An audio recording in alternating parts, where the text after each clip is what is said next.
Hello, everybody. Welcome to the latest episode of Squared Triangle.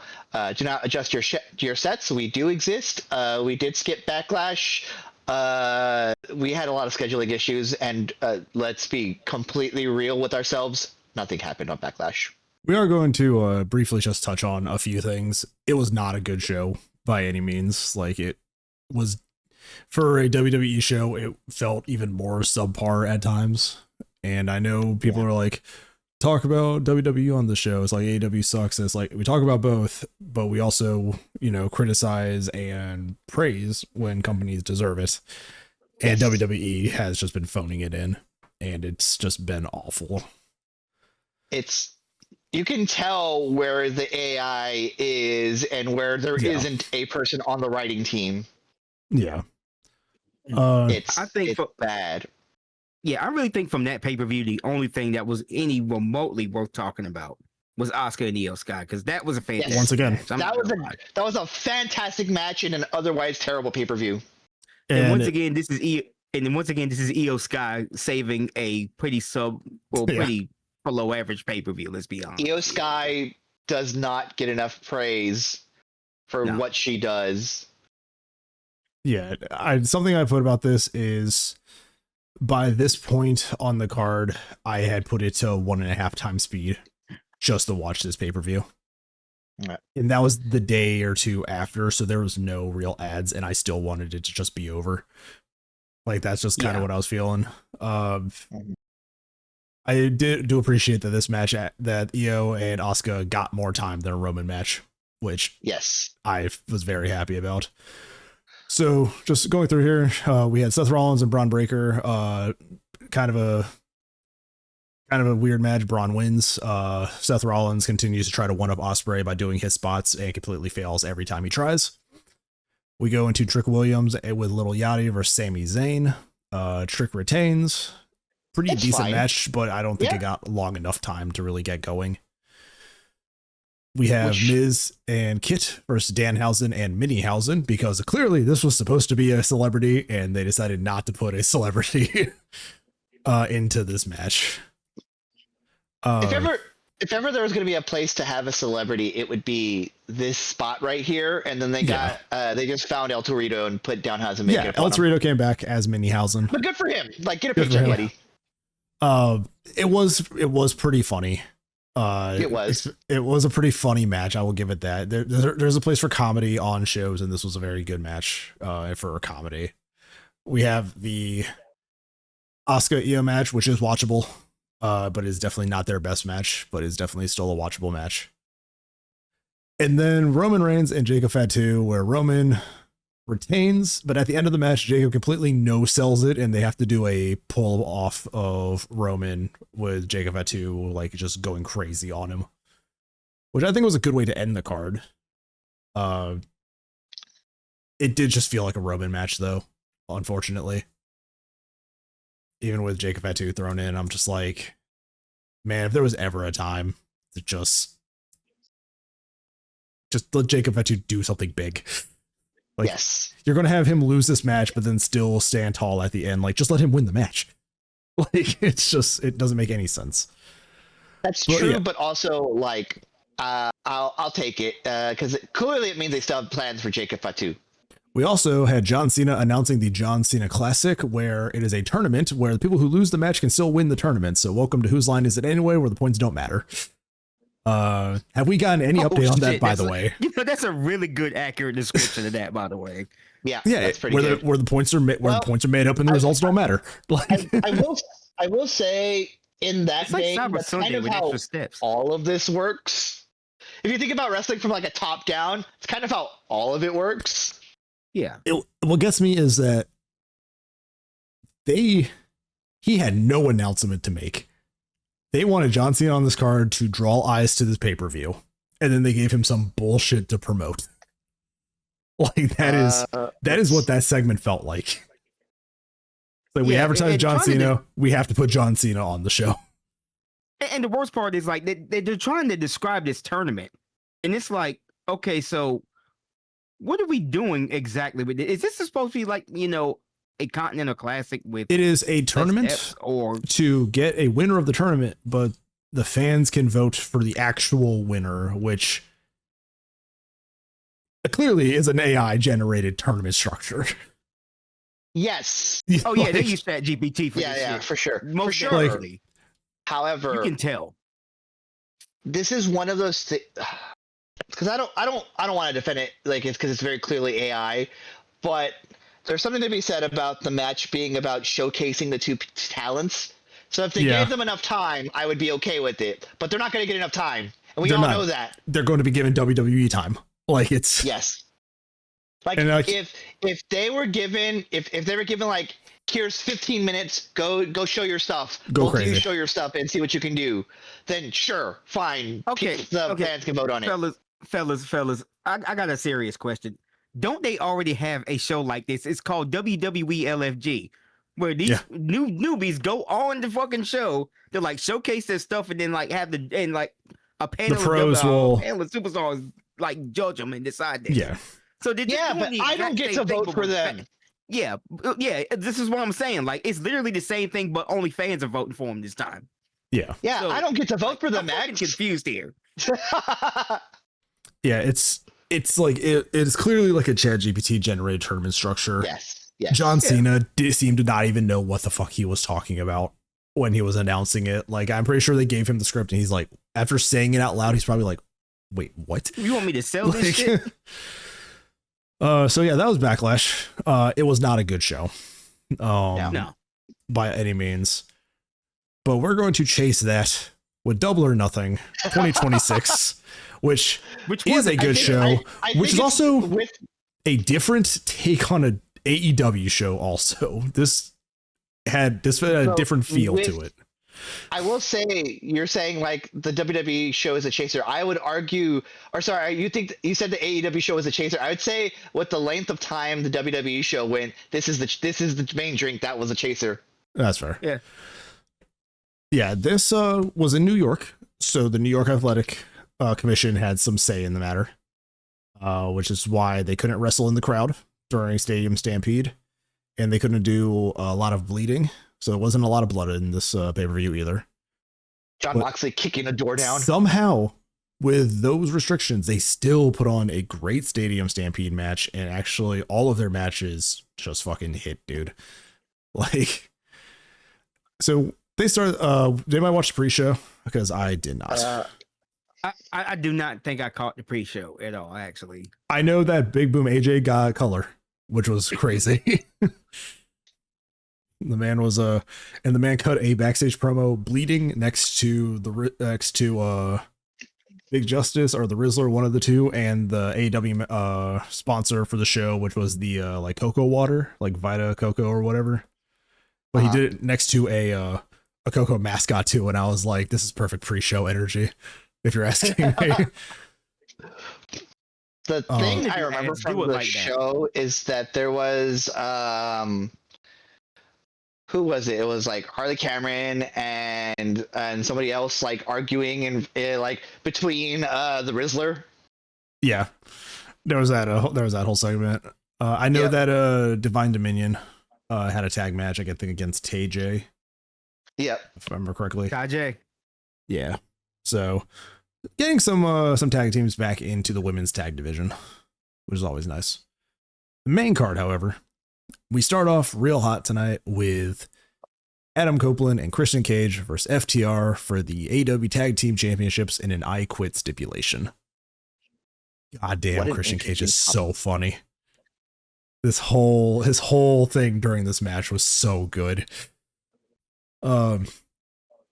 This is the match that you'd expect for an I Quit match. These guys put each other through tables. They hit each other with chairs. There's a really stupid cinder block spot on Christian, I will say, because they put his arm like through the cinder block and then start hitting it with a chair. And I'm like, that's clearly not doing anything. Like it's a bad like visual on the spot. It's a bad visual on camera. In person, it looks really good. Yeah, I will say that, having seen those spots in person. It looks a lot better when you're like right there and you see the guy holds the chair and like whacks the guy's hand. Yeah. And theoretically, some of the cinder block is supposed to like come apart. Yeah. Yeah, that's just cameraman failing at his job right there. Because they didn't put it on the cinder block. They put it like through the hole. So he's hitting the cinder block. And I'm like, oh, that looks kind of stupid. I was like, that's not doing much. Again, it looks better in person than it does on the camera. This leads to the microphone being put in front of Christian Cage, seeing if he quit. And he replies with, "I banged your mother," which popped the crowd. Yes. You get some of the other spots. You get the barbed wire spots along the forearm. You get the barbed wire along the rope where Dax gets sent into it, which was pretty good. Copeland's outfit, the black pants, the armbands and all that, looking a lot like Roman Reigns when he hits those spears. He had I was like, this man has stole Roman's whole fit for this match. Steal his fit. Maybe he's just doing a tribute. I don't know. Stokely gets involved at some point, which then gives us the arrival of Beth Phoenix. Looking jacked and scary as hell. That woman is terrifying. She gets shoved into the steps by Cash, and they set up a flaming table spot where Cash is trying to spear her off the ring apron. I think it's a callback to the Edge Foley match. Yes. The spear to the outside. Yeah, their WrestleMania match from years ago. Mick Foley was also on this card. He arrived in AEW as on the pre-show. On the roster page. He is now listed as a member of commentary, so he may be on commentary each week now. Literally, as you said, the Mick Foley said, "Wait a minute, that guy's in AEW now." Yeah, they announced his arrival on the pre-show. A lot of homages to Mick Foley over the show. Beth gets out of the way. Cash spears Stokely through the flaming table, leaving Dax by himself. They put him into a double submission and then get the spiked baseball bat against his forehead, and he submits for the I Quit.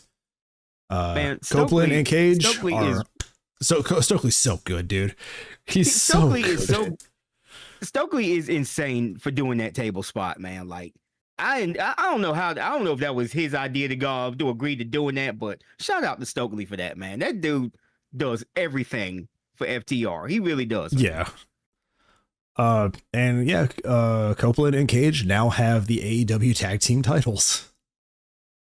So a very, very fun match. It's just a great way to start this card. Like, Christian got this crowd on his side throughout this whole match. It was the "I banged your mother," then the "go fuck yourself." Go fuck yourself. The casual "just go fuck yourself" during a submission hold. And I'm like, he got his gold watch back from Stoke, by the way, too. He got his gold watch back, which they stole from him a few weeks ago. And then it's just a very nice it's nice just seeing these guys like still, have the love of the crowd like this. It's just a fun match. FTR cannot have a bad match, I think. I don't think so either. I don't think they can have a bad tag team match. Maybe singles, but like a tag team match, they are untouchable. Right. Then I think the show peaks. I think the show peaks on match 2. In all honesty, I was like, I don't think I need to watch the rest of this fucking show tonight. I tend to disagree. This pay-per-view peaked multiple times. Okay, this was low moment. That's not what peaking means. This match, though, hey, don't tell. Hey, a lot of matches though fought real hard. I think the only thing that probably I think, if I would have to say, I think maybe the Stadium Stampede ties it, but I think out of the entire card, this is my match of the night. We finally get to Kazuchika Okada versus Konosuke Takeshita for the AEW International Championship. Holy shit, this match, dude. This match was so good. See, this is one of those things where I'll say this is the product that AEW provides, where you have very like strong style Japanese wrestling that you get in this match between Okada and Takeshita. You get the hardcore tables slinging around like you get Stadium Stampede, and you get with the previous match that we were just talking about. There's a little bit of something for everybody in AEW, which is what I appreciate. They even do celebrity stuff on the pre-show like they're supposed to. Yeah. And on top of that, yeah, the Continental Classic match that they had, back last year, a lot of people were kind of upset because of how that went. But that was like, guys, that was just a teaser. When they actually get into this match, you are going to get the 5-star classic that they're going to put on, and you're gonna love that. And this match right here was absolutely that match. Okay. Yeah. They tore it down and this was just the second match of the card. Like, they tore this down on the second match of the card. Yes. When this match finish, I'm like, God bless whoever has to follow this on this fucking card. It's like it is going to be a hard road to follow. I will have to watch this one again because it's gonna go in my little playlist of wrestling matches to have when I'm on a plane. Yeah, this is definitely a match. I'll say, if you want to watch just that's like 90% of this pay-per-view. If you want to watch just Japanese style wrestling, just like Kings Row style, these guys beat the shit out of each other this match. There was the storyline of both of them still being in the Don Callis family. So at points, both of these guys like wanted to legitimately kill each other, and Don Callis had to step in and prevent that.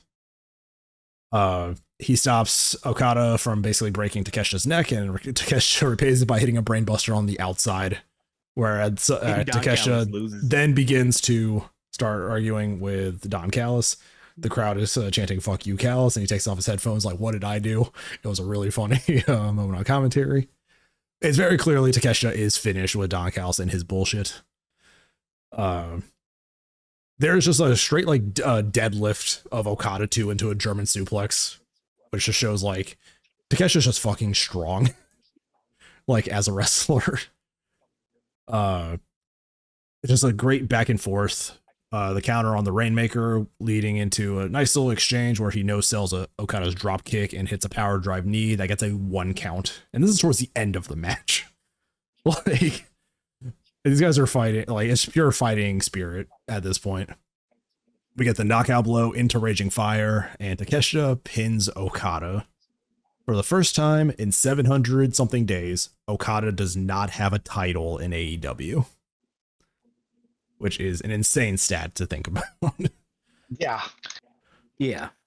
But if the match itself wasn't great, the post-match sells everything for Takeshita moving forward. We have the Don Callis family coming out. They are ready to square up against Takeshita, who has clearly had enough of Don Callis and the rest of them. And Kyle Fletcher returns. Protostar's music hits. He comes out, he stares down Okada, he stares down the Don Callis family, and he hugs Takeshita, and then betrays him. And Takeshita sells it great. Mom, Dad, the girlies are fighting. No, the girlies are fighting. Getting a divorce. The kids are not all right. Yeah. Both my dads are going to get divorced. Okada, after he betrays Takeshita, he picks up the title alongside Okada, and then they stare each other down. Which I think adds an extra interesting angle to all of this. And Takeshita and Okada kind of backs down and like smiles and puts like it's your belt. They strike Takeshita with the belt, and all the Don Callis family leave. Takeshita very clearly out of the Don Callis family now. Yes. Which, oh god, dude, like they built up the perfect feud going into this. It's just. Good. And it's like he did it to Ospreay. They were like kind of on the cusp of feuding beforehand, right? I think they've had moments, yeah. Well, because he was like Fletcher was like with Okada a bit, and then he was like back on Takeshia's side. Like Fletcher's kind of back and forth between them. Yeah, and on top of that, they kind of like had a couple of arguments like beforehand where Takeshita was kind of questioning his affiliation with Okada and whatnot. But yeah, they kind of been building this up for a little bit, so. This was pretty much the obvious payoff here. And Kyle was going to turn on Takeshita at some point. Just like he did Ospreay. We all knew that was going to happen. He turned on Ospreay. He's going to turn on Takeshita. Like Kyle Fletcher is going to turn on his friend. If you are a friend of Kyle Fletcher, watch your back. Watch your fucking back. Yeah. Big time. But the big thing is going forward, we now have perfect feuds set up for Takeshita. He has the title. Okada now has a whole different road to follow, being titleless. So it's going to be very, very interesting as we build towards Wembley. Right. Yeah, probably my favorite match on the night. And then it's not really like because the rest of the card is bad. It's a lot of it is the Owen Hart tournament matches, which are not going to be given a lot of time. They're going to be given enough time to get their points across and just do the tournament structure. That, but they're getting like the amount of time and a WWE main event is getting. Yeah, and I think this is the weakest card on the weakest match on the card, which is Mina Shirakawa and Athena. Not because the wrestling is bad, but because it doesn't really get going. Because like, the whole pay-per-view was pretty strong from start to finish. Like, you're going to have one or two of those matches that just don't quite live up to the rest. Yeah. But it doesn't mean it was necessarily a bad match. It wasn't a bad match in ring. Happens. It's just like, it doesn't feel like it hit a crescendo or like a build-up. It just felt like they wrestled and then Athena hit the O-face and won. It was like, there wasn't really like a big series of exchanges or like a big defining moment of the match. It was just a back and forth and Athena wins. Which I guess, is the focus because Athena is still Ring of Honor champion. She has, I think, beaten Mina Shirakawa in the past is what the feud had been built up with. So it just seems like Athena is her kryptonite. Yeah, and on top of that, the matches in the Owen Hart tournament, they clearly have a story design behind them. So these were just there to move the story along, and that's fine. I'm not going to critique that too much because, like I said, for what we got for the rest of the night, it had its place. Yeah, and I want Athena on AEW TV. Like, she's doing great in Ring of Honor as the Forever Champion, but like, they need to get that story finished and get her on AEW TV. She is invaluable. Because the women's division, she could boost that women's division. Honestly, I really do want Athena on AEW television also, but she's doing the thing in Ring of Honor right now. I guess she's been champion for like 1,000 some odd days. Yeah, forever Ring of Honor champion. She's going to. She is. I'm starting to believe she is going to be the forever Ring of Honor champion. She's probably going to beat Roman Reigns' record. You know what I'm saying? That's as far as title length goes, but whatever. Yep. Yeah, so I mean, it was, like I said, it wasn't a bad match. It just didn't feel like it was given any real development from bell to bell, which is something that's going to happen from time to time. This is also one of those, because it's a tournament, they don't really have a big story outside of. Yeah, there's no story outside of you're in my way in the tournament. I want to beat you, which is fine. Well, there's the history here. The history was here was like Mina lost to her previously when she tried to win the title, and then I think when she broke her hand, it was during the match with Athena. So they kind of tied it like she's Athena injured her in the past. It was a kind of at best. It was a weak story, so it wasn't really a lot to really play on in ring. Yeah. Another match that does play on a lot of history though. And a great technical match, if you want just good technical wrestling. Jon Moxley and Kyle O'Reilly in the men's Owen Hart tournament. A ton of technical wrestling in this match. I was surprised. So was I, because I'm like, I wish AEW would kind of tap into the technical side of their product too, because that was a fantastic match. Low key. Like Jon Moxley and Kyle O'Reilly, for whatever reason, when they just get together, they're just so good together. Yeah. Like, they just gel perfectly almost. Kyle O'Reilly is like, he's not a good. I want to preface what I'm about to say because it might sound like controversial, but I don't think he is a good complete wrestler. I think he's a fantastic mat wrestler. He's good in ring. He does in ring is great. He does lack a kind of a personality at times, though. His personality is I can put you in a hold, and that's it. Yeah. The history for this is Kyle's tapped John twice, back in a few big matches, and Moxley is in his head knowing that he hasn't found a way to beat Kyle O'Reilly yet. And some could argue at the end of this match, he still didn't really beat Kyle O'Reilly. Kyle O'Reilly suffered an injury during this match in ring storytelling that Moxley was able to exploit. So just for, I guess, pure wrestling aside, without any mishaps, I don't think Jon Moxley beats Kyle O'Reilly in storyline. Like, it's that one guy, it's that kryptonite. JR is on commentary, and I think with the recent like diagnosis for him, kind of being like what Alzheimer's or dementia, I think somebody like the report said, some of the stuff like he was saying he was messing up, and I was like, it just kind of feels sad now at times, because like he's clearly not all there. And it was kind of distracting at times, because they were at times correcting him when he was saying stuff. Yeah. And it was like, we have a new continental champion. It's like the retaining continental champion. Like, he's clearly not all there anymore. Yeah. And I'm like, it just kind of feels sad.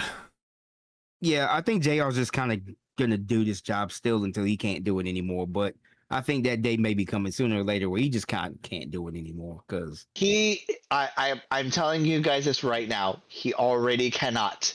He needs to be on some sort of hospice care. Yeah, I know.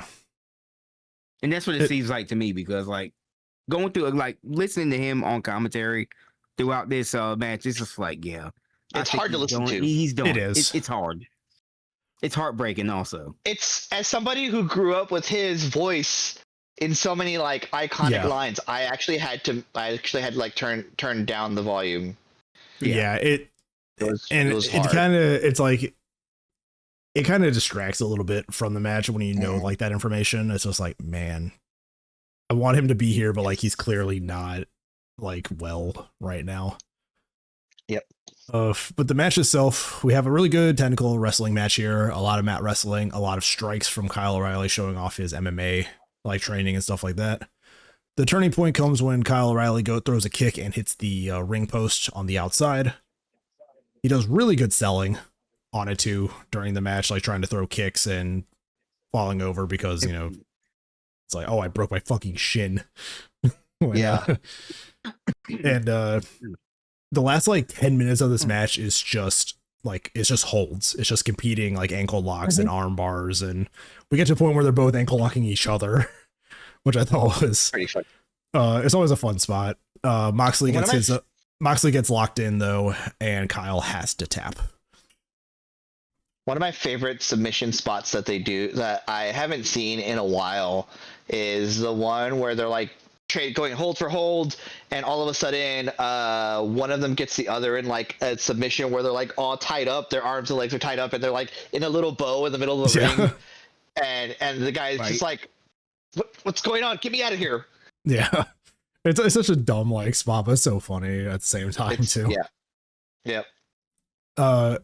So Kyle taps, Moxley retains, but there is a show of respect at the end of the match. Kind of continuing this like we're still kind of tweeners, but we're leaning more babyface now from the Death Riders. Good, because I want another DCF war with the Death Riders also. That's just a personal wish though. So I would definitely chalk this up. If you want to watch a good technical wrestling match, this is definitely one to add to that playlist. People forget, like, Moxley can actually wrestle. It's not just deathmatch shit. Like, he can actually wrestle. Like, for somebody who, like, came from the trenches of CZW deathmatch wrestling, like... And somebody who was Dean Ambrose. Wrestler. Like, yeah. Like, and the thing is, it's like, ever since they started the Death Riders, Moxley has really shifted towards that style of wrestling. Because you notice he doesn't brawl as much as he used to. You know? Yeah.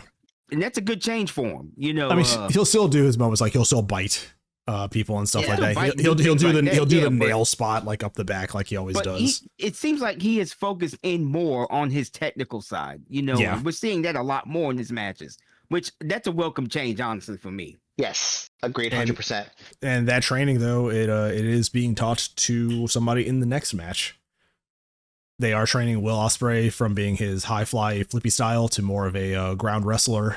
And Will Ospreay gets to show that in his tournament match against Samoa Joe. And Samoa Joe having some flashbacks to old TNA days with all the AJ style shit that Ospreay is doing to him in this match. From Not from the moments of like him jumping to hitting him with the Styles, jumping over him like as they run the ropes to the Styles clash. Like this is definitely Will Ospreay saying, "I watched a ton of AJ Styles, and I get to wrestle you now." It's that thing. It's the inverse of Cody being like, "I can steal all this shit as long as I've wrestled you so many times." It's Ospreay being like, "No. AJ Styles is my favorite wrestler. You're gonna treat this like 2005 TNA." Yeah, and it really was. It is funny because now everybody's wrestling like AJ Styles now, like him in AEW, Dragon Lee in WWE, like all of those guys. I've seen so many people do Styles classes lately. It's funny. So I was like, yeah, AJ has left an impression on this generation. Was it Mia Yim that did one like very recently, and they called it as such? I think so.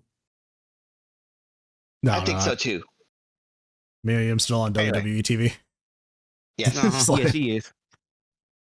Surprising they did a bunch of layoffs, so I can't remember if she was part of that or not. Yeah, she's part of Jade's group now, so yeah. The Baddies 2.0. Stealing the whole AEW flow for Jade. But TLC. Yeah. So the history here is Joe is pissed because they had Will Ospreay's back, and then Ospreay kind of joins up with the Death Riders who, terrorized the fucking company for quite a period of time. Will's new gear looks pretty good. He came out in kind of like a combat vest and everything, kind of showing leaning into the Death Rider era of Will Ospreay. It was very Shield inspired. It was, which I think Dean Ambrose might have had a say in that. Samoa Joe is making his entrance, and as he's doing his entrance, we get right into it as Ospreay hits him with an Oscutter, and then the ref rings the bell, and after Joe gets control, he like yells at the ref like, "What are you doing?" Like starting the match like that. This is a really funny exchange from Joe. It's like, "What are you doing starting the match?" It's like, I've never seen Joe like actually call out a ref for that shit before. It's a good like just back and forth. Like both these guys are getting their stuff in.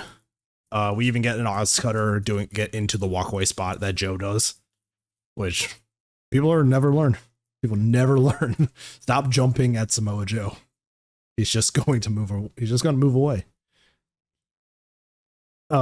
His match is really good though. These guys work really well together. As mentioned, we have Will Ospreay Styles clashing Samoa Joe, which then leads into a couple of hidden blades to pin Joe. And Joe doesn't really attack Ospreay at the end. He just kind of acknowledges, that he lost and leaves the ring, which fits the Ops personalities, I suppose. It's like you beat me in the ring, so we're gonna leave it be. Fair enough. So with that, as mentioned, we have Athena moving up the tournament, and we have Will Ospreay moving up the tournament. Which I think, based on the brackets, I think we're getting Ospreay Swerve again. Swerve versus Ospreay. We're definitely getting Swerve versus Ospreay. They're opposite sides, and I'm like, that's the only one that makes sense for like a big match feel, I suppose. And they have that history of like, oh, Ospreay's not going to just take Swerve's position because I'm in the company now. This is like I'm going to earn it like moment for Ospreay. But can't wait to see where all that goes, because Swerve Strickland's on his villainous shit right now. On demon time. I say that because anybody who attacks Bandito is a villain in my book. Correct. Also, this match, holy shit, this match fucks. Swerve and Bandito, man. Swerve and Bandito. Good chemistry. Like, great chemistry. I think Bandito just can wrestle anybody. I think Swerve can wrestle anybody. Is like that. I think Bandito is like the Shawn Michaels of it all, where he can just like wrestle whoever, bigs, smalls, whoever. You put that man against anybody, he's going to give you an excellent match. Like Bandito is just that dude right now. Yeah. Okay, he was my number one last year for a reason, and I'm going to continue to say, like I said, he was my number one last year. I'm still standing on that one. Mm-hmm. Okay, we haven't seen him as much this year in 2026, but Bandito is still that guy, man. Yeah. Yeah.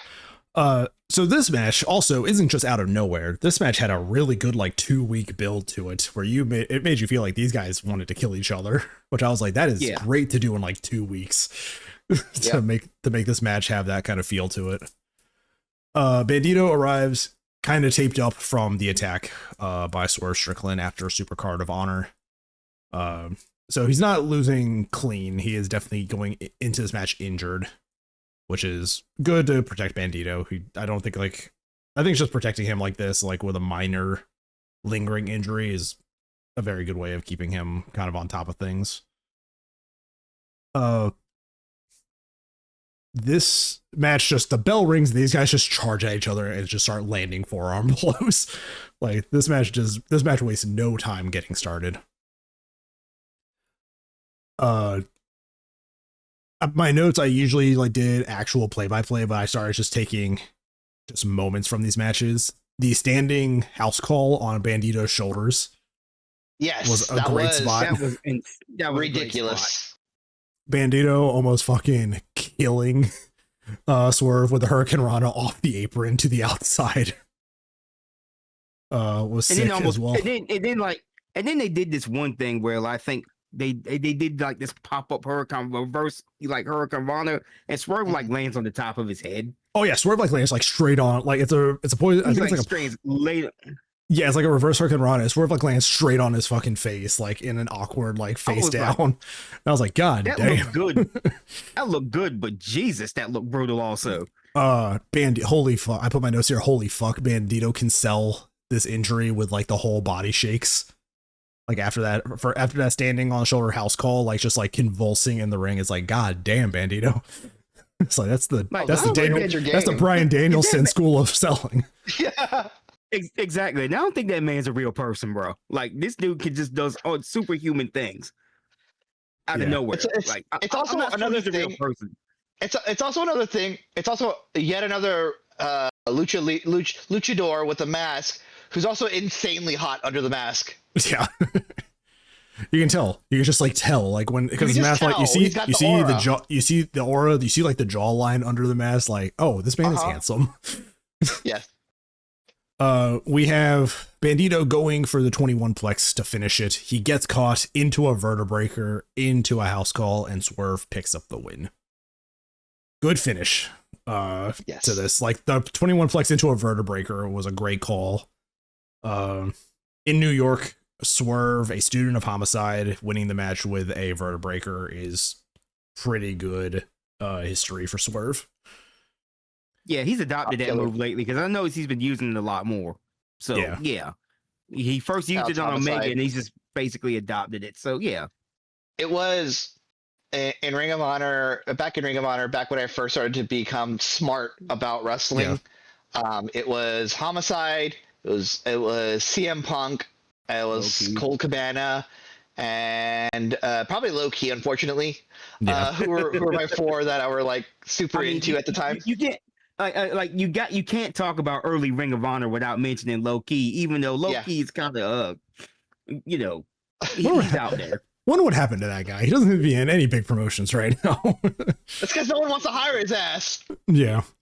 Also, we are in New York, so of course on the pre-show, to save the day, we have Eddie Kingston, Ortiz, and Mance Warner, who is now part of their little trio, arriving to fend off Shane Taylor Promotions. Eddie gets a huge pop in New York. It was a really good pre-show moment. But also seeing Mance Warner in AEW with Eddie Kingston is actually like a crazy team up. So I think he just left TNA too after the whole WWE like partnership. Yeah, he left TNA because of Steph DeLander, I believe. Because they wouldn't clear her to wrestle, so he just said, "Hey, fuck it, I'm going too." When she left, but I'm glad to see him in AEW though. I mean, that dude's really good. Yeah. So by the end of this match, I was like, "Holy shit, this card's been flying by," and it has, because we're into the final 3 matches of this card. One of the best women's matches I've seen all fucking year, dude. This fatal 4-way. I'm like, I'm like, we are eating so good in the women's wrestling. I will say this is about where I started fading. So I will have to watch. I will take your word for these matches.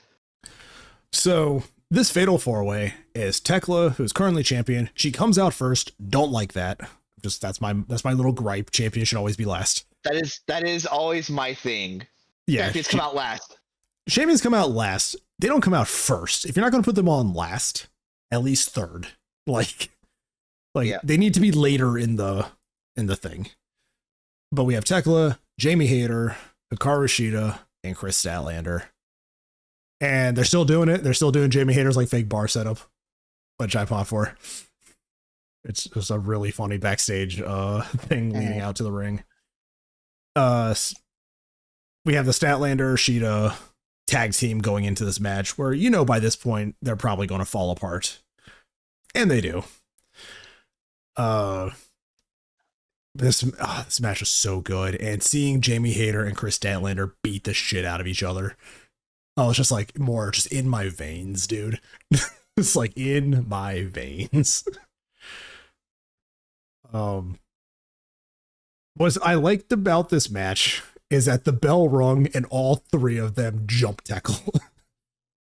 And they jump Tekla, they knock her out of the ring, and then Shida and Chris team up on Jamie.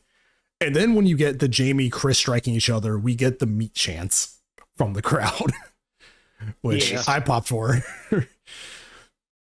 This crowd also was on fire for this whole pay-per-view. Like we say it again, a crowd can make or break a pay-per-view. New York knew the assignment. Like, yep. And it's crazy because this pay-per-view even had fucking JD from New York praising it, which I was like, oh shit, the end times are here.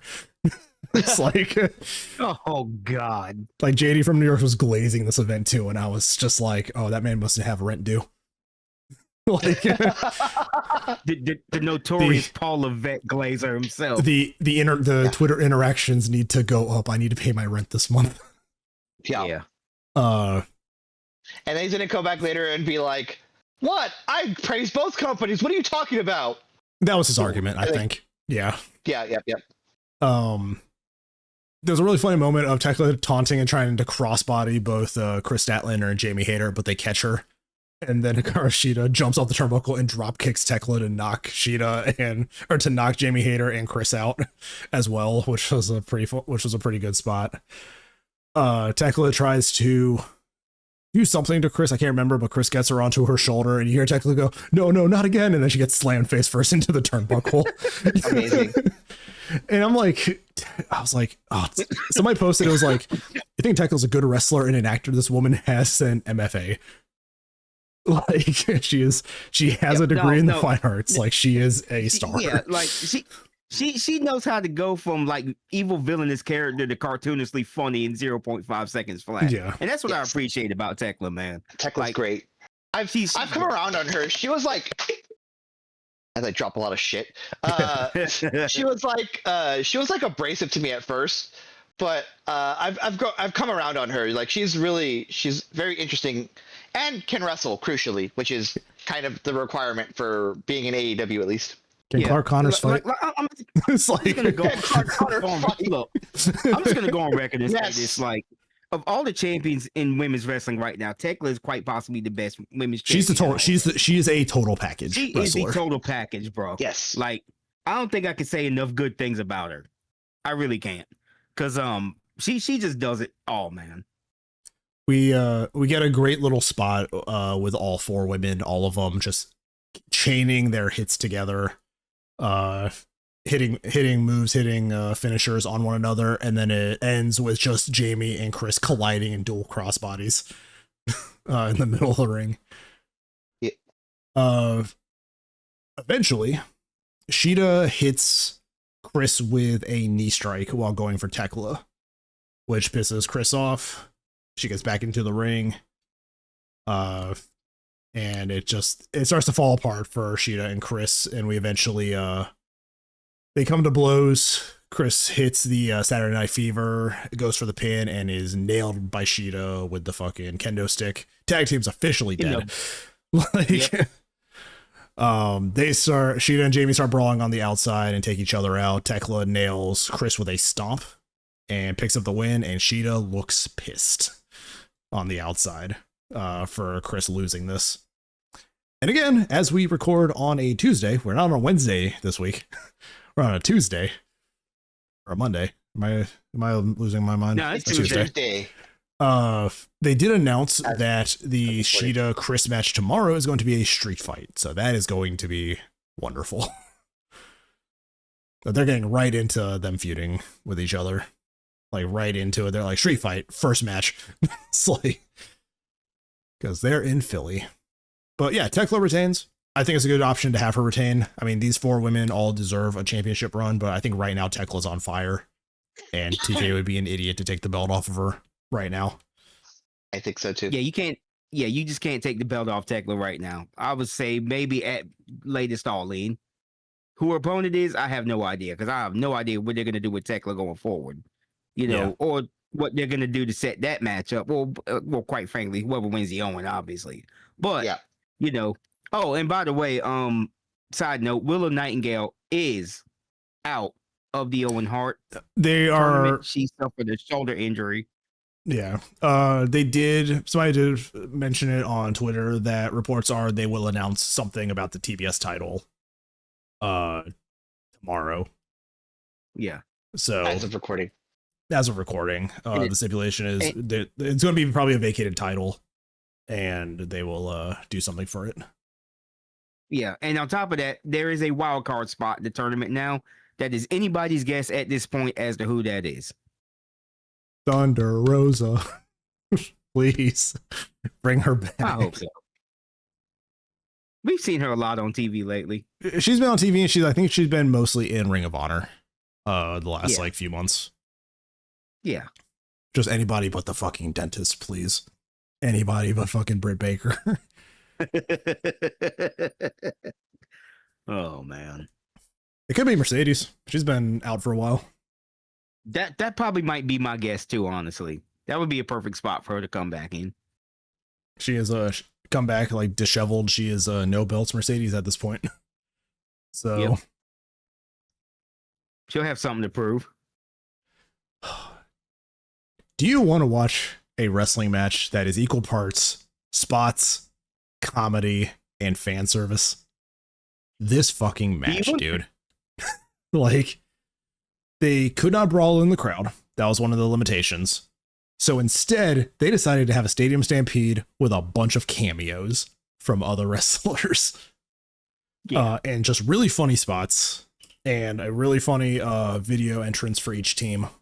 You have the babyface team of Jericho, the Hurt Syndicate, and the Elite with Jack Perry. Kind of dressed up in suits, you know, ready to brawl. And they then look like they all just popped out of like a dragon. Yeah, and even Kenny had a funny thing. He was trying to smoke a cigar, and he just started coughing and threw it away. It's like, I think it just proves also the heart distance makes the heart grow fonder. The crowd is completely back on Jericho's side, like with this whole return. Unfortunately, yeah, but like he's bearable now to a degree. Bearable in the ring. We also have the heel team of the Don Callis family, consisting of Andrade and Mark Davis. Big showcase still showcasing Mark Davis. Fucking love that dude. The Demand, Ricochet, Bishop Khan, and Toa Leona. And the Dogs, which are David Finlay and Clark Connors. And they just come out looking like they've just arrived from like a party, and the Demander in baseball jerseys with the fucking Akatsuki cloud from Naruto on them because Ricochet's a fucking weeb. Weebs. It's like, they're all weebs, man. They're all weebs. Let's be real. I mean, look, like 90% of wrestlers are weebs nowadays. Let's just not lie about that, because wrestling is the closest thing to anime they're going to get. Like WrestleMania is their big cosplay night. You know, Will Ospreay's right there. What do you mean that's the closest they're going to get to anime? Like, seriously, dude, he's basically Mr. Assassin's Creed. Yeah. All right, so a lot happens in this match. I'm not going to do a play-by-play. I'm just going to talk about some of my favorite moments from it. The bell ring. I took some notes here. This is also the first DM Stampede with a 7v7 setup. Bell rings. We have a 14-man brawl in the middle of this ring, and the crowd is already into it. I do like the full turn of babyface, Bobby Lashley and Shelton Benjamin with this. They hurt people, but the fans love them. They are baby faces. They hurt people, but they hurt the people I want them to hurt. It's just a bunch of chaos. Everybody's diving during this match. We got table spots back around the ring. When we get backstage, we get a fucking bus colliding with a golf cart, which was done live, by the way. Videos have been going up on Twitter of the stuff going on in the ring. You see Mark Davis like going to the golf cart, and the guy turns around because he's right there. He looks outside and he sees them filming that segment outside. I was like, oh, they did that shit in real time. Yeah. It alerted the New York's like traffic alert system that a bus had crashed, which was really funny. Imagine having a match this crazy that it alerts New York's like traffic alert system. Someone tell Mom Donnie that they're having a wrestling match. I'm pretty sure Mondani was backstage. Was he actually? There was reports that he was backstage at fucking Double or Nothing. Like this man. Actually funny. The man was in the crowd for Danielson and Omega. Like the man knows ball. Like, whoa, Mom Donnie's a sicko. That's crazy. Yeah. Mom Donnie's an absolute sicko. Love it. So in no order here, we get Tommy Invincible, a fucking indie superstar, getting knocked out by Mark Davis in a cafeteria. Which then he got a really good pop too, which is crazy. He got a really good. I think he's a New York wrestler, which is why. Yeah. But he does this whole like it's like you can't hurt us because we're invincible, and just gets laid out in a single hit by Mark Davis. He clocks the ever loving shit out of Tommy Invincible, man. They keep fighting in the spot. I don't know where this was in the match, but the spot where Andrade goes for the selfie and like fucking Luchasaurus. So Luchasaurus with the blonde wig pops. Yeah, we have Andrade trying to do his selfie spot, and it's Luchasaurus, which is really funny. In a blonde wig. Continuing from the cafeteria fight with Tommy Invincible, they knock into Satnam Singh as he's eating, and he yells "food fight," and a food fight begins. As he's lifting the dude up and slamming him through a table, that's when the food fight starts. Yeah. I was like, that was kind of funny. Bobby Lashley is fighting Toa Leona backstage, and they come across Blackheart Leo Rush. And I was like, okay, we're actually referencing their time in WWE together. And Leo Rush helps Bobby Lashley fight off Toa Leona like a little crazy freak that he is. And somebody was like, Luther. What? Then Luther showed up and gave Jericho a comedically large tennis racket. It's like this hilariously oversized tennis racket, which is like 3 times the size of a normal tennis racket. You know what this reminds me of? For some reason. Do you remember the COVID era Money in the Bank match? When they wrestled through the building. Up the elevator, and it was like Brian Danielson and whoever was in Vince's office. I want to say, these kind of matches are like the kind of matches that should be cinematic matches. Yes, like all the stuff that WWE did during the pandemic era, like you should have. This shouldn't be live. Live kind of having it be live gets the crowd involved, but like if this was a pandemic era thing, like this is a movie that has been filmed. You know what would be really good is if they had like, especially for the wrestlers, they'd have like a good like they have pre-recorded some stuff in here, and they have a match that eventually spills outside. They cut to that, and that happens for however long. They come back and then just like fake roll them out. Yeah, and that's the thing that like all of this was done live, which is crazy for these guys. Like these guys, the production on this match was great. We have. My point out is like, you think Leo Rush just remembers that Bobby Lashley was nice to him at one point, and that's why he attacked Toa Leona, just like to help him. I mean, that's sort of on brand with his character because I don't know if you noticed this. Like during his match with Pac, like several weeks ago, he was muttering to the camera. He's like, he used to call himself the King, so he was referencing Pac as King of the Cruiserweight. So I think Leo Rush, his character remembers certain things from his past. Yeah. So I think that's probably why he helped Lashley in the first place. There was a moment in the match where everybody was diving to the outside and they all get up. And you see Jericho get to the top, just kind of look at the camera, shrug, and then send himself flying onto the crowd. Yeah. He's like, everybody's doing it.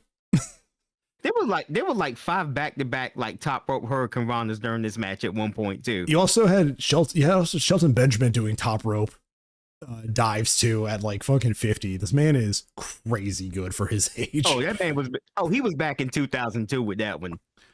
Shelton Benjamin was feeling it this match. I could tell that he was for real. He was having fun out there, man. I noticed Dave Finlay was wrestling in Tim's in New York. Are we dead ass right now? Yeah. I think we just lost deck. So the last thing I was talking, I think Dave Finlay was wrestling in Tim's in New York. Yes. Dead ass. Not sure, but like they look like Tim's, and I was like, you know what, that makes sense. Yep. Yeah, Luther with the comedically large tennis racket though. Like they're back. Ricochet and Jericho are backstage fighting, and Jericho goes to open the door, and Luther steps out and just like this huge tennis racket. And he holds it up like Link holds up an item in The Legend of Zelda. He just goes like this, and he just hands it. So he hits Ricochet with that a few times, and then he just starts throwing balls from the tennis ball launcher. That was backstage at Ricochet.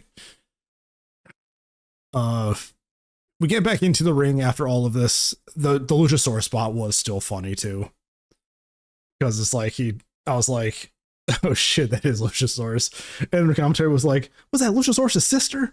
It's like it was just a really like good call on commentary. We get back into the ring. Everybody ends up going through tables. We have C. Jericho hitting a lion salt on Ricochet. He's about to eat a 7-man super kick. Bishop Khan takes the bullet for him, pushes him out of the ring. Bishop Khan takes the 7 super kicks and is pinned for babyface win. Bishop Khan, real ride or die for Ricochet, it seems. I think two things are true with Stadium Stampede type matches. When there's a very big babyface team and a very big heel team, and they do the Stadium Stampede, I think 2 things are true. I think 1, it should be one of these like where we're talking about these choreographed like fucking pre-taped matches, because it lets you do so much more with the production values, and you can do reshoots and stuff like that. But 2, the babyfaces should almost always win. Yeah, this is definitely like a babyface wins this fun match, because that's what it is. This is a fun match. This is, hey, we need a match that will get a lot of people onto the card to get paid. Yep.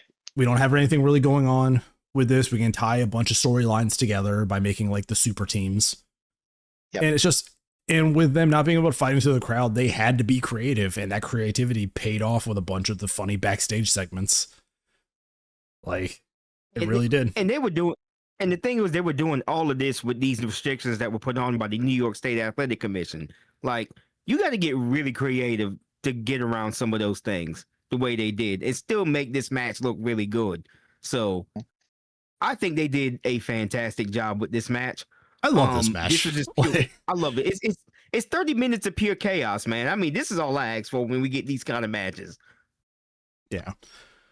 There was also the funny spot of Kenny being stuck in the abdominal stretch, and all the heels like held hands to pull on it to add like more weight to it, and MVP smacked the wrist, and all the heels fell over in like a conga line from the hold getting released. And I was like, okay, like they can still have fun doing these kind of matches. Like these guys aren't all like up their own ass about things. Like they're still willing to do comedy.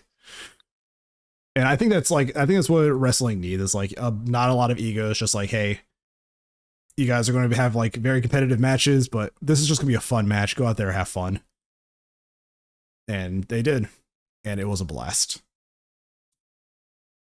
Yeah, I would say definitely one of the better Stadium Stampede matches, or at least one of the any of the arena matches, like between Anarchy in the Arena and Stadium Stampede. Like these matches are always so crazy and fun. But with that, we are on to the final match of the card. Darby Allin versus MJF. AEW World Championship with a hair versus title stipulation. What a fascinating Freudian slip. Yeah. If MJF loses, he's bald. It's the build-up that we've had going into this. The match itself is not really anything special, but it's the story behind the match, and I think what comes after it that really make this match memorable. Aside from the fact that also 2 minutes in, you have Darby missing a suicide dive entirely and landing directly on his fucking head. It's like Darby's Darby moment, like 2 minutes in, suicide dive misses, just lands like straight on the back of his head on the ground. I'm like, okay, well, he's just going to kill himself this match. It's like, he's like actually going to do it. It's like, seriously, he landed square on the back of his neck. And I'm like, Darby, come on, man. It's too early. There were some cool moments in this match, though, that haven't been done before. There's the dive to the outside where the cameraman gets taken out, and the camera lays on the ground in a way you see Darby like in pain on the ground. Like you don't lose like the camera falls in a way that it is like focused on Darby, and I was like, that is real good. That's like cool. That is like a found footage like moment of like the camera being dropped for like the main character. So that was really cool. And then we get to the top of they had a scaffolding setup. Yay for actual stage character. This was a scaffolding setup because of they're in New York, and there's all scaffolding with instructions and all that. And it's just kind of a familiar thing when you think about New York. Darby goes up there, hits the McFoley, bang bang, does a coffin drop off the top of the stage scaffolding. Lands directly on MJF. Both of them go through the table.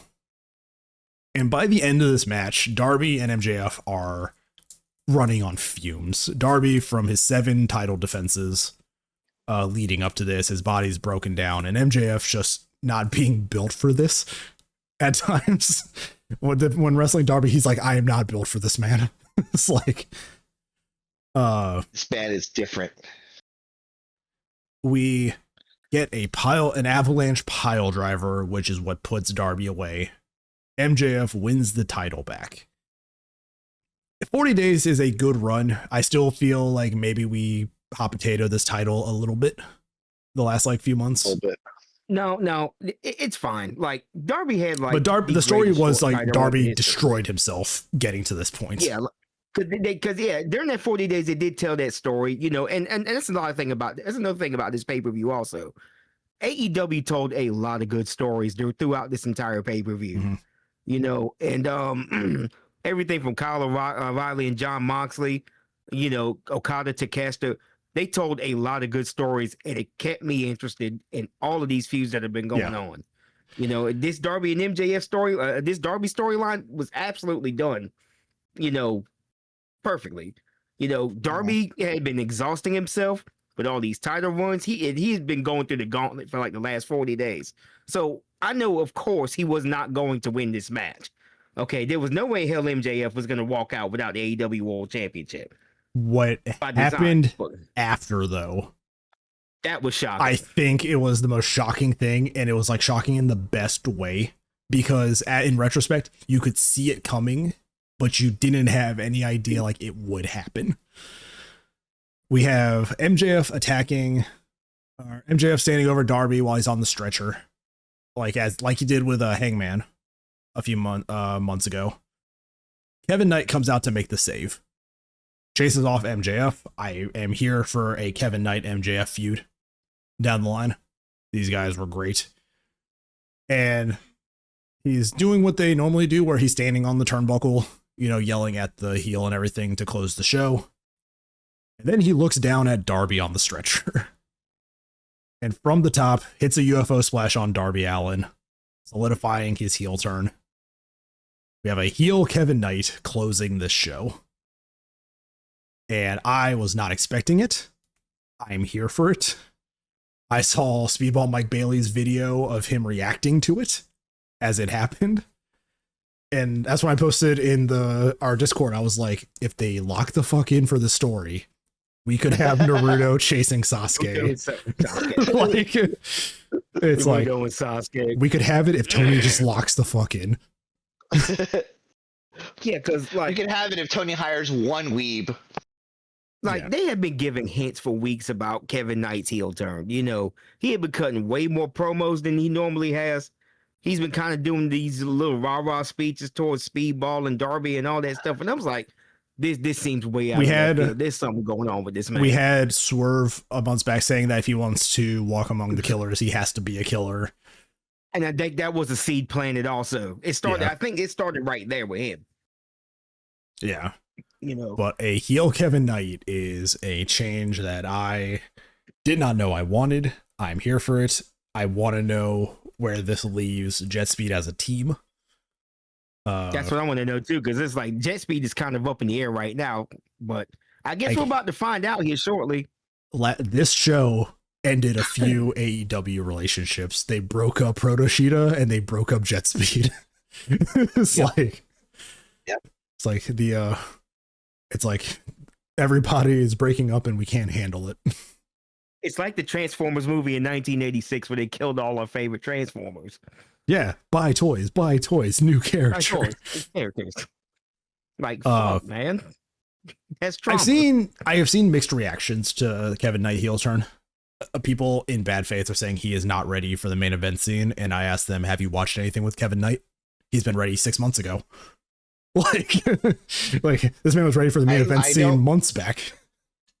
I think I'm gonna liken this to basketball here for a second, because I'm gonna, as of recording, the Spurs play the OKC Game 5 today. People say Kevin Knight is just very young. Yes, that doesn't make him any less talented, any less ready for main events. MJF is also very young.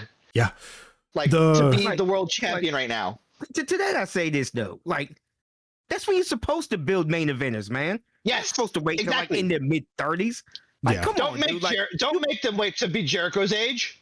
Yeah, no, this is the perfect timing for these guys to be built as main eventers. You get them in their late 20s, early 30s when they're about to hit their peak.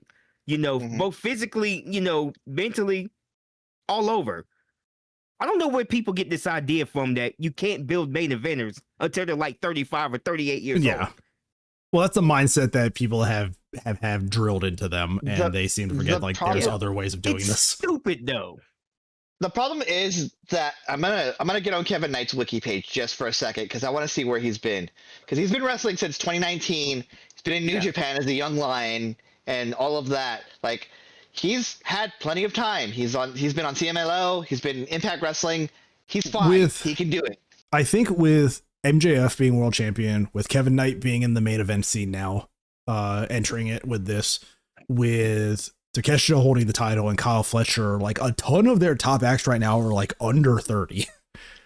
It's crazy. They're all under 40. I know that much. Most of them are under 40. Okay, and like I said, guys, y'all got to start breaking yourselves out of this mindset that people can't main event in their mid to late 20s. Okay, early 30s. Randy Orton was the youngest world heavyweight champion in WWE at just 25. 23, 24 years old. Yeah, I think he was 25. He was 24, 25 years old when he was world champion. I mean, it's 30 on the dot. Yeah, and WC, even back in WCW, with Sting, even when the NWO shit started, he was freshly in his 30s at that point, right? Yeah, he was incredible. He was late 30s. Yeah, but he was still the icon of the company too. If you have the tools and you are given the chance and you rise to the occasion, anybody can be fucking world champion material. And what have I told you, both of you guys, in the past? Kyle Fletcher is ready to be world champion right now. And he's 26 years old also. He's the same age as Kevin Knight. But the dude has all the tools needed to be a world champion right now. Yes. He just displayed that. So with one of the best heel turns, two of the greatest, I mean, Kyle Fletcher's kind of a heel, but the heel turn on Takeshita, two great heel turns on this card. That broke a lot of people's heart. That was very heartbreaking. He's been posting Tumblr-esque gifs of him and Takeshita during that feud, and they're what is this fucking problem? It's why are you so obsessed with me? It's him standing over Takeshita, Takeshita reaching up, but it's it's Tumblr quality gifs, and some people are commenting and just what is his fucking problem? And I was it's so funny because Kyle Fletcher knows what he's fucking doing. Yeah, he does. But I am very interested to see what Kevin Knight and Mike Bailey, they're definitely going to have a brief feud, and it's going to be probably pretty great. with how well those guys can wrestle together. I think Mike Bailey is going to have to be the sacrificial lamb, though, for Kevin Knight's push here. Unfortunately, but but to be fair, there's enough factions in AEW. Like, he can join the conglomeration. Like, put him with the rest of the silly baby faces. You know. So it's cool because AEW can find places for people instead of leaving them out to dry a lot of the time. Yeah. But even MJF was looking like, what the hell is this man doing? Like when he attacked Darby. Right. I think MJF is like realizing, oh shit, I have a target on my back again. And now all of these other guys are coming out of the woodwork for my title. And I think that's a great champion like revelation, is when the champion realizes, oh shit, I have the title now. It's like, I won this. All my hard work has paid off. Ah, shit! The next guy just showed up. It was like the end of All In. It was the end of All In. 2 years ago? It's like when Samoa Joe won the title, and like Swerve and Hangman and everybody was around him, and Joe was like that look of realization on his face, like, oh shit, I have people gunning for me now. But overall, I really, really liked this show. Mm-hmm. Oh, I've seen a lot of people, post and talk about this Double or Nothing show. Everybody was like, pay-per-view of the year. Pay-per-view of the year. This is the best AEW pay-per-view of all time. I'm inclined to agree. So far, this has been the best pay-per-view this year. Yes. About halfway through 2026. They put on a clinic here. Okay, I will say, I think if it is May, calm your tits. I'm not. That's close enough to be June. I know. I know. Sports Illustrated saying it. Bleacher Report saying it. Anyway, it's close enough to be June. It's like, it's June. Like I said, I agree with Deck on this. It's still early, guys, but this was a very, very, very good pay per view. This is felt more like one of their better shows. AEW pay per view. Yeah, this felt like a very complete one of their better pay-per-view. shows. And I think from storytelling to in-ring action to everything else in between, this felt like a complete AEW pay-per-view. And I really hope that they take this and kind of base all the rest of their pay-per-views around it. I liked this because I think the limitations from the New York Athletic Commission helped this, because it made them focus on in-ring and storytelling. The I Quit match, like all the Moxley match, because we know he would do it. Like the blading had to be reduced, so it couldn't just be shock value like they normally go. It couldn't just be like pure wrestling like shock value like they normally do. They had to adjust things because of the limitations, and they did it. And I hope they learned that, okay, we don't have to actually just be like crazy hardcore all the time. We can just focus on. We can knock it back. We knock it back a little bit and actually focus on the in-ring. Yeah, they can focus on story more and in-ring stuff, and that Moxley saw the notice not to blade. He started swinging at the air. And he still went out there and put on a great fucking match. Yes. Yeah. So, but like I said, they can knock off all the blading and still put on a quality product. They can just focus on in-ring and storytelling and things like that. They'll be fine. And the crazy part was they gained a lot of new fans after this. I noticed that on Twitter too. Like, this was people's first pay-per-view, and I'm thankful that it wasn't overly excessive with the hardcore or the blading, and it was like, oh, this is actually just good wrestling. Yeah. But yeah, it's just like I said, when you get to the point of you have JD from New York and glazing it, it's just like, okay, well, nobody can actually say that this was a bad show, because then they're going to be mocked. Like, this show hit every mark for a great show. Now I think we get Forbidden Door next. I believe so. There's something going on this weekend for WWE. I think it's Clash in Italy. Yeah, it's Clash in Italy, and it's a bunch of rematches. We'll probably end up talking about that, because it's going to be Oba Brock 2, and it better just be Oba laying out Brock in another like 30 seconds. Like, the problem with like having Brock Lesnar in a match is that you have to have that match be like sub 2 minutes.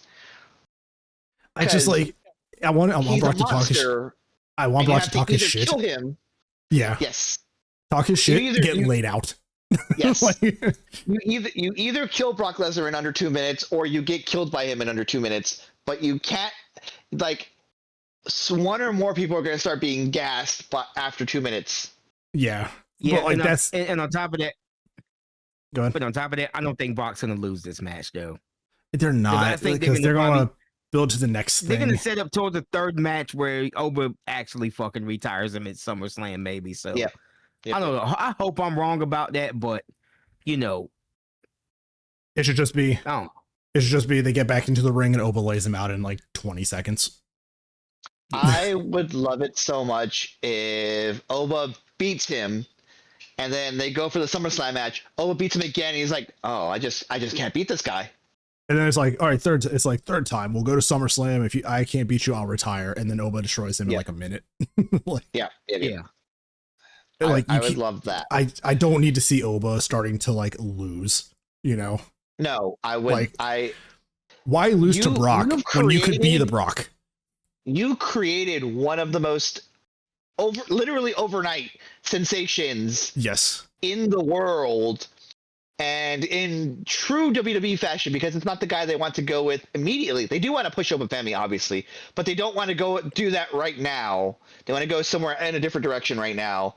And because of that, they floundered on him just a little bit, I think. Yeah. And so this is where I'm like, no, this is your opportunity to keep Oba strong, keep him dominant, keep him from losing, and this is how you make your monster, and this is how you make the next Brock Lesnar, like you're saying. Which is how you should do these things, but knowing WWE, I just don't think they're capable of. I think they're gonna go 1-1 and go to SummerSlam. Unfortunately, they're gonna do the whole 50-50 thing, and it's gonna be stupid. Like, if Brock is on his way out and you know that he is leaving, build the next Brock. Build the wrestler that the cocky heel will challenge somebody for, and when that music hits, that heel looks like they want to shit their pants. Because Oba Femi is strutting his way down to the ring to destroy them. What's the CM Punk interview where he's like talking to Vince or creative or whoever, and he's like, hey, I need you to put over Brock. Or it wasn't Brock, it was The Rock. And he's like, okay, well, is he coming? Is he coming back? No, he's gonna do what? He's gonna go fuck off for a little bit. All right, well, who's gonna be here Monday? And he's like, well, you are. Fuck.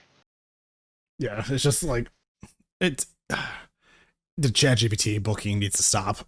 Like, you need a human to just be like, letting Brock win is going to be fucking stupid.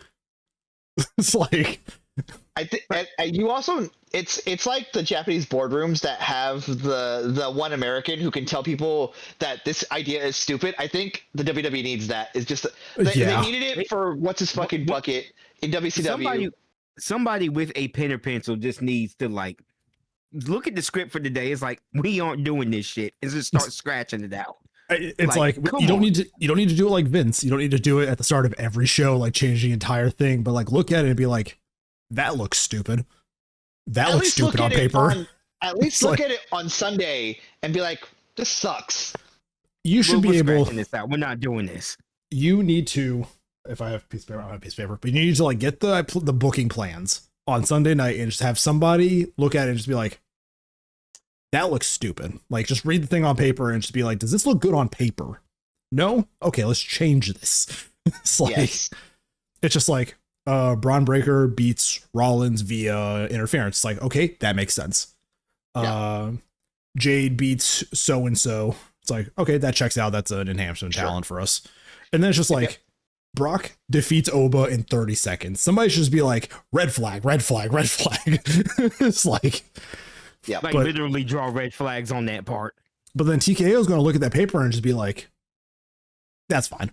It's like, so, like I said, we don't like to shit talk WWE. We want all wrestling to succeed. The more companies, the more opportunities. WWE and TKO are just making it real easy right now to shit talk them.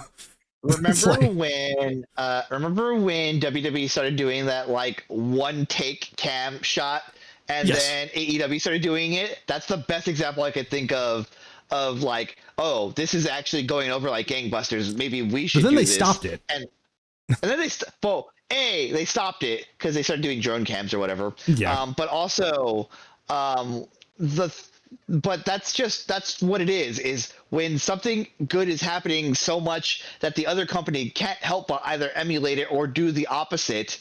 That's where you have real competition. This isn't actually competition to me. This is like a bunch of theater kids in AEW, and this is like the corporate slot machine with WWE. That's ultimately the energy. It is the corporate side of it and the like indie side of it. But the problem is, I kind of want the corporate side of it to start emulating the fucking theater kids, because the theater kids are actually blowing them out the water with this shit right now. Yeah, me too. Yeah, it would be so. It's like, it's so bad on. It is a troll trying to get through WWE right now. I'm bringing up basketball again. I watch the games on Peacock because they're on Peacock right now. And when where it says your program will resume shortly, I get PTSD from that because of WWE. Let's put it in perspective. The most talked about story elements from both companies in recent weeks have been the Kevin Knight heel turn and the Kyle Fletcher taking out Takeshita, which are great story moments. The only thing people have talked about for WWE in recent weeks was the fucking gingerbread man funeral. Like that is the distance of quality that we're dealing with right now. And WWE needs to realize this isn't going to fucking win anything. Like, not to mention like all of that, but also AI is going to burst any minute now. And I'm going to buy so much hardware for cheap. It's going to be so good. Man, so good. You and I both. I cannot wait for that to happen. When all these AI companies fail, fire sales, baby. Fire sales. I get to buy so many computers. I'm going to get me a good GPU for cheap when that happens. Yeah. Yep. I just want to buy computers for like game servers. Like that's all I'm waiting for. All of that to say that like you're not going to have this tool forever. No, like, and all of these guys who are booking stuff for WWE, or at least in charge of it, are guys from an entirely different era, and they're not listening to new people. They have a fixed mindset, and it's actively killing the product. Like, the most successful act right now is Danhausen, which he's great. I truly believe he fits in WWE. But they're putting him on also every week because they don't understand like diminishing returns.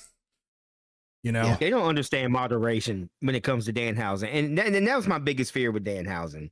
Like WWE's gonna realize that they're selling merch and stuff because they got a great thing going with him, and they're going to overexpose him in the bad way.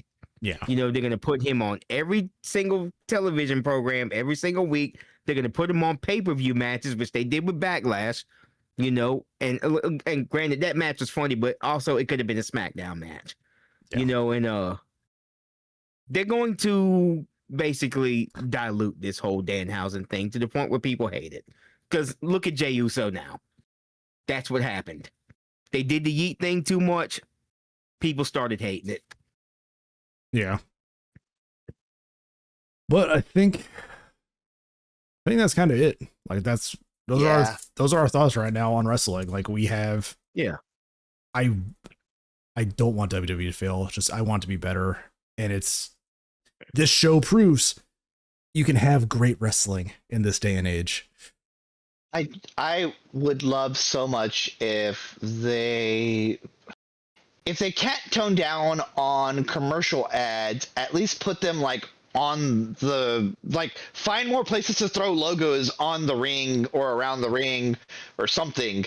Stop interrupting the flow. Stop, picture. Stop interrupting the flow of the match with your goddamn.